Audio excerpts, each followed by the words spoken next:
Вітаю вас, друзі! Є деякі погані новини. Вже близько 9 днів тривають удари Сполучених Штатів Америки по Ірану, і ви не подумайте, я за те, щоб Іран страждав, але це спричиняє зростання цін на нафту. І нафта марки Brent вже близько $90 за барель. Це погані новини, тому що російська економіка від цього може отримати вигоди. Але хороші новини полягають у тому, що Україна продовжує знищувати російські експортні спроможності нафти. І от учора Служба безпеки України знову завдала удару по російському танкеру, цього разу «Аверо», що входить до тіньового флоту так званої Російської Федерації і використовувався для обходу міжнародних санкцій. Це сталося неподалік від Новоросійська, і це вже друга така атака за останній час. И новая террористическая атака киевского режима в Черном море. Терроры против международной энергетической инфраструктуры. В 5-й раз Украина атаковала объект Каспийского трубопроводного консорциума. Дроны ударили по 2 танкерам, которые принимали нефть с терминала в Черном море. І єдине, що я можу сказати у зв'язку із цим, мало. Треба бити набагато більше, тому що росіяни атакують Україну, тому що росіяни продовжують війну, тому що росіяни б'ють по цивільних суднах, які прямують до українських портів.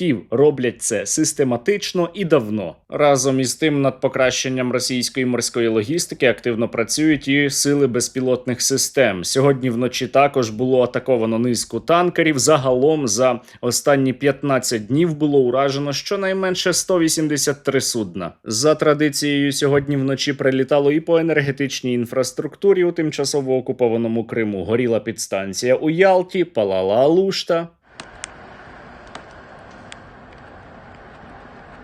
Проте найприємніші для нас із вами новини прийшли із Московської області, тому що там сьогодні дуже багато пожеж, великих, красивих, і зараз ми із вами про це поговоримо детальніше. Та спершу я закликаю вас зробити донат на священний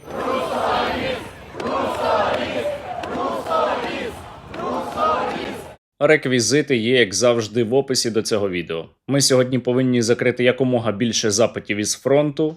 Треба будь-які донати. 1, 2, 5, 10 гривень. Кожен донат важливий, так що долучайтеся. І ще обов'язково долучайтеся до мого екстремістського терористичного каналу. Стерненко, Федоров, екстремісти, терористи і так далі. Я хочу із вами поговорити також і про протести. Це дуже актуальна зараз тема. Та спершу поговоримо про Підмосков'я. Там було дуже гарно сьогодні. Вон там взорвался, раз. Вон там хуй летит. Раз. Там летит, там летит.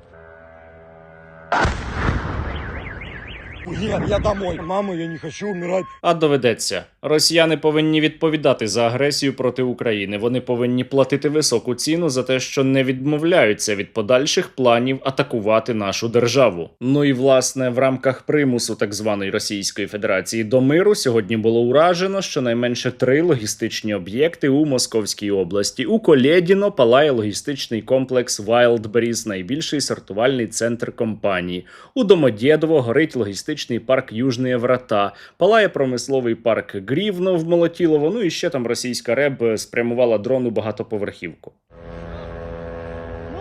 Повторяю, это нам на руку.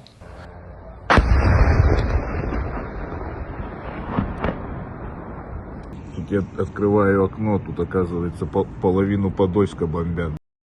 О, до речі, що стосується підмосковного Подольська, то там також горіло, звісно, тому що українські дрони там підпалили нафтобазу. Нефтебаза. Полыхает. Большая нефтебаза. Будут проблемы опять с бензином. Цікаво, як він здогадався.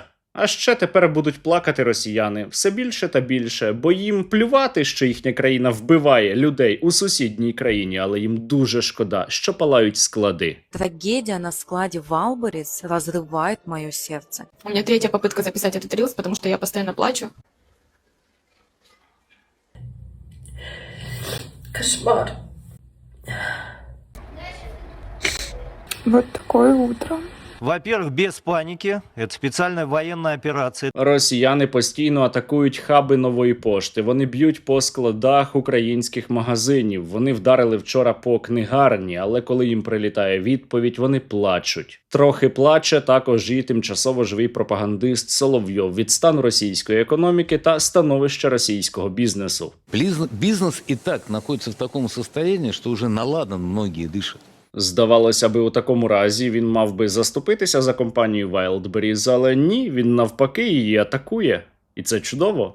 Удар по Wildberries не случайно. Это случайное совпадение, что до этого они изменили условия контракта, а после этого произошел удар.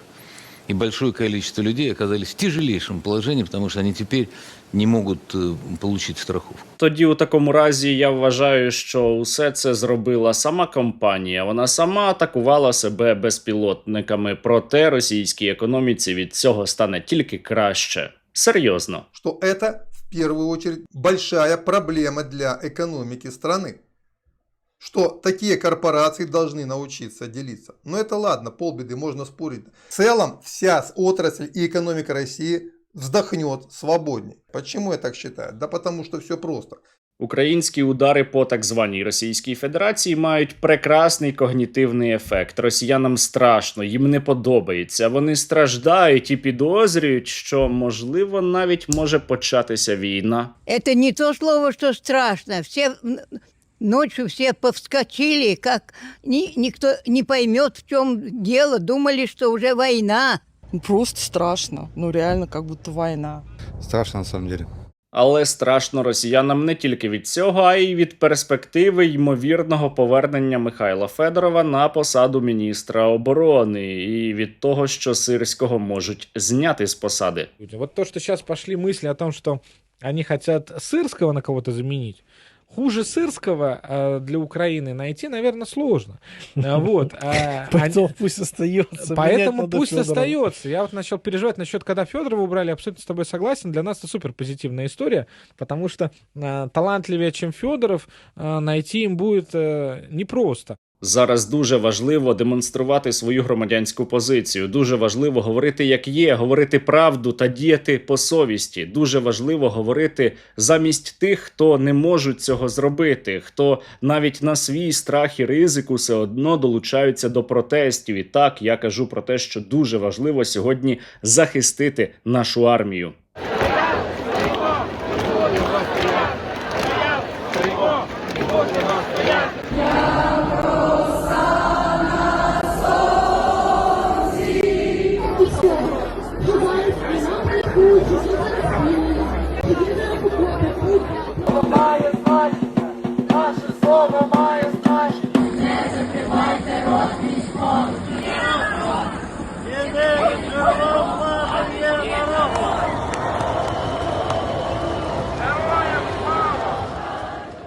Я дуже пишаюся тим, що у нас є такі люди. Що вони не бояться, що вони не мовчать, що вони виходять на протести і відстоюють майбутнє нашої країни. Проте водночас я бачу досить багато повідомлень, які інспіровані, зокрема піарниками Сирського, про те, що начебто усі ці протести проплачені, усі ці люди, вони взагалі не розуміють, за що вони виходять. І учора одне створіння, скажу я так, доколупалося до дівчат у Одесі, намагалося їх спровокувати, проте ті прекрасно йому відповіли. Повага. Мы ведем свой репортаж с Одессы, с Дерибасовской. Здесь митинг. Сейчас мы спросим, против кого митинг. Против кого митинг? Проти Сирського. Против Сырского. Против кого митинг? Десуйте, будь ласка, телефон в лице, добре? Так я отсюда. Проти відставки Кого в відставці? Федорова. Ви знаєте, хто це такий? Конечно, министр обороны. Так. Вже не міністр, якщо ви не знаєте. Тому і вийшли. Ага, хорошо. А ганьба кому? Ганьба кому? Ганьба тим, хто його А звільнив. кто его звільнив? Ви не знаєте хто? Уряд наш, наша влада. Уряд. Відсторонила. Тобто да. ви проти влади? Я не проти. Ага, я понял. Я завжди підтримувала владу і вважаю, що це краще буде для нашої країни. Значит, тогда надо быть как влада или нет? Як кажуть. Поддерживаем владу нашу или не Ми поддерживаем? завжди підтримуємо владу, а якщо влада робить помилки, ми нагадуємо про це. Ага. Учора вночі росіяни били по Києву балістикою. Це була дуже масована атака. А вже ввечері кияни вийшли на протести. Але не просто так, не подумайте, вони вийшли, тому що їм платили картонковою валютою. Ці мітинги проплачені. Хіба ви сумніваєтеся? Ось докази. Так, ось на мітингу зарплатню нам видають. Моє обличчя заблюрити обов'язково. А я не буду знімати. Ви якою валютою? Жінками? Так, жінками. Я про це вже казав раніше, але маю повторити. Ті, хто кажуть, що протести проплачені або люди не розуміють, за що вони вийшли, створюють дуже небезпечну ситуацію. Тому що люди вийшли, бо їх задовбало. Бо люди вийшли, тому що вони хочуть змін. Бо люди вийшли, бо вони хочуть, щоб у них не забирали надію на перемогу у цій війні. І ігнорувати це абсолютно недалекоглядно. Якщо людей ігнорувати, люди будуть виходити іще більше і протестувати іще більше. А нам не потрібні протести, нам потрібні реальні зміни. І хочеться, щоб у майбутньому до протестів не доходило. Разом із тим, піарники Сирського зараз намагаються створити ілюзію, що у армії його підтримують. І Сирський віддає накази своїм підлеглим, щоб ті, власне, писали пости на підтримку. Як от, наприклад, Ігор Плахута, командувач Сил територіальної оборони, став на захист генерала Сирського.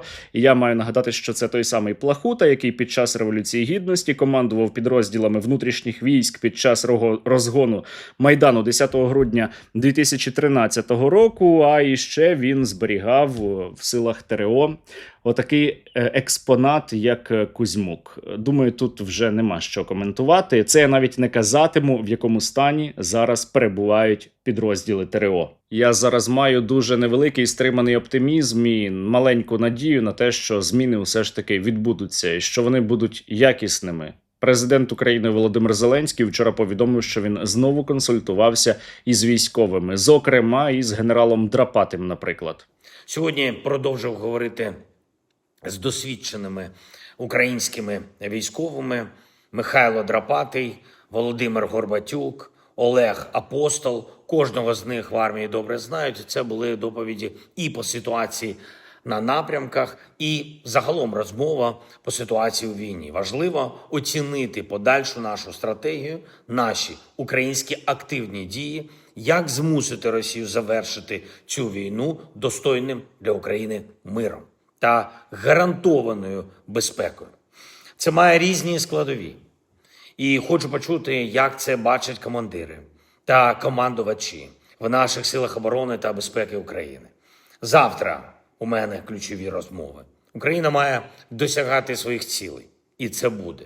Власне, як повідомив президент України, сьогодні у нього ключові розмови. Тому чекаємо найближчим часом на реальні рішення. А поки ветеран російсько-української війни Дмитро Козятинський сказав, що протести на паузі до п'ятниці. І до п'ятниці рішення має бути ухвалене. Інакше протести стануть безстроковими. Ми продовжуємо протестувати. Завтра очікується ставка Верховного Головнокомандувача. Ми очікуємо, що пан президент зробив висновки, що пан президент почув все ж таки суспільство і що пан президент прийме правильне рішення, а саме звільне головкома Сирського та призначить Федорова міністром оборони. Це наша вимога, і ми будемо стояти, поки це не станеться. Ми із вами чекаємо на зміни, бо без змін наша держава просто не вистоїть. Я дякую усім, хто сьогодні демонструє свою позицію, усім, хто не мовчить. Це дуже-дуже цінно. А ще цінно, коли ви донатите на священний русоріз. Не припиняйте цього робити. Русоріз! Русоріз! Русоріз! Русоріз! Русоріз! Русоріз! Русоріз! Кожна ваша гривня, кожен донат конвертується у допомогу нашому війську. І завдяки вам наші воїни за минулу добу отримали іще 121 новий FPV. Бажаю здоров'я! Ми бійці 225-го ШП. Дякуємо спільноті Стерненка та Сергію Стерненка за наданий на сірий транслятор для покращення нашої роботи та систематичного знищення окупантів на нашій землі. Слава Україні! Героям слава! Від імені особового складу батареї перехоплювачів 78-ї окремої десантно-штурмової бригади висловлюємо подяку благодійному фонду «Спільнота Стерненка» за надані БПЛА-перехоплювачів «Дикі шершні» для протидії ворожим БПЛА противника.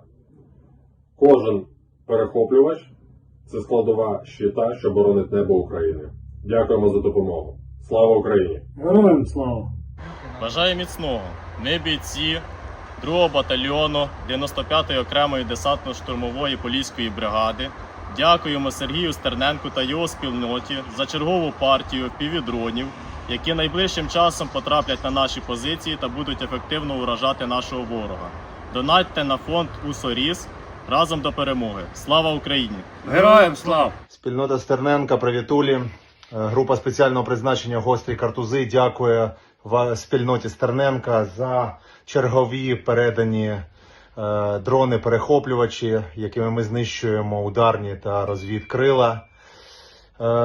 Будьте впертими, щоб ті, хто в бою, стояли впевнено. Слава Україні! Героям слава! Бажаю міцного. Батальйон поліції особливого призначення Стрілецький ГУНП в Харківській області. Виконуємо бойові завдання на різних напрямках. На сьогоднішній момент маємо велику потребу в FPV-дронах. Сьогодні отримали допомогу від спільноти Стерненка, а саме FPV-дрони в кількості 20 штук. Дякую спільноті Стерненка та дякую всім тим, хто долучається до зборів на допомогу нашій армії. Слава Україні! Героям слава! Я не знаю, яке рішення ухвалить президент України Зеленський, але я знаю, що поки є ви, поки є такі свідомі і дуже активні громадяни, у України ще є шанси вистояти та перемогти. Просто хочу вам за це подякувати. Подякувати за те, що ви є такі у нашої країни. Слава Україні!